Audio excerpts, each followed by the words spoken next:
ફિબોનાચી sequence કેવી હોય છે કે 1 થી શરૂ થાય, કોઈક લોકો 0 થી પણ શરૂ કરે છે.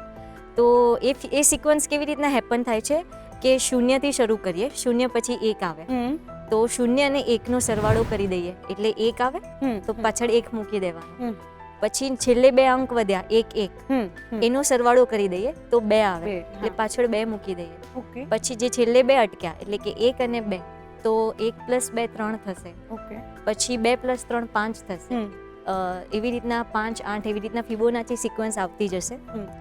આ ફિબોનાચી સિક્વન્સ એટલે કહીએ છીએ કેમ કે એક જે મેથેમેટિશિયન હતા જે ફિબોનાચી તરીકે ફેમસ હતા અને એમને આ પેટર્ન રિકોગ્નાઇઝ કરી હતી એટલે એને ફિબોનાચી સિક્વન્સ નામ આપ્યું છે.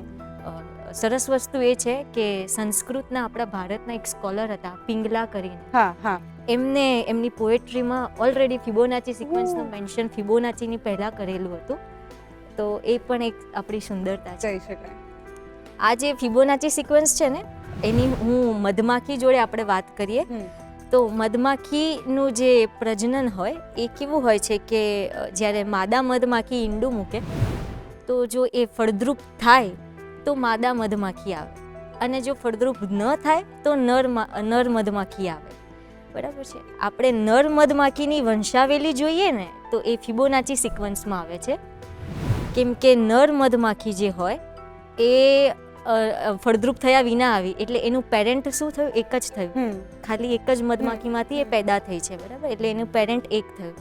હવે એનું પેરેન્ટ તો માદા જ હોવાનું છે કેમ કે માદા જ જન્મ આપશે, અને પેરેન્ટ માદા હતી એટલે સીધી વસ્તુ હતી કે એનું પેરેન્ટ 2 હશે, નર અને માદા. એટલે એના જે ગ્રાન્ડ પેરેન્ટ્સ હતા એ 2 થયા. બરાબર છે, નર અને માદા. હવે આ જે નર અને માદા 2 એના જે ગ્રાન્ડ પેરેન્ટ્સ થયા એમાંથી નરને જન્મ આપવા માટે ખાલી એક માદા જ હશે, પણ માદાને જે જન્મ આપ્યો છે નર અને માદાએ આપ્યો હશે. એટલે 3 જણા એના ગ્રેટ ગ્રાન્ડ પેરેન્ટ્સ થયા. આવી જ રીતના જે 3 ગ્રેટ ગ્રાન્ડ પેરેન્ટ્સ થયા, એક માદા, એક નર, માદા. હવે માદાના 2 થશે, નરના 1 થશે અને માદાના 2 થશે, તો 5 થશે એના ગ્રેટ ગ્રેટ ગ્રાન્ડ પેરેન્ટ્સ. તો આવી રીતના જેની વંશાવેલી જે છે ને એ ફિબોનાચી સિક્વન્સમાં આવે છે. તો આ એક વસ્તુ છે જે જીવ વિજ્ઞાનની ગણિત સાથે જોડાયેલી છે.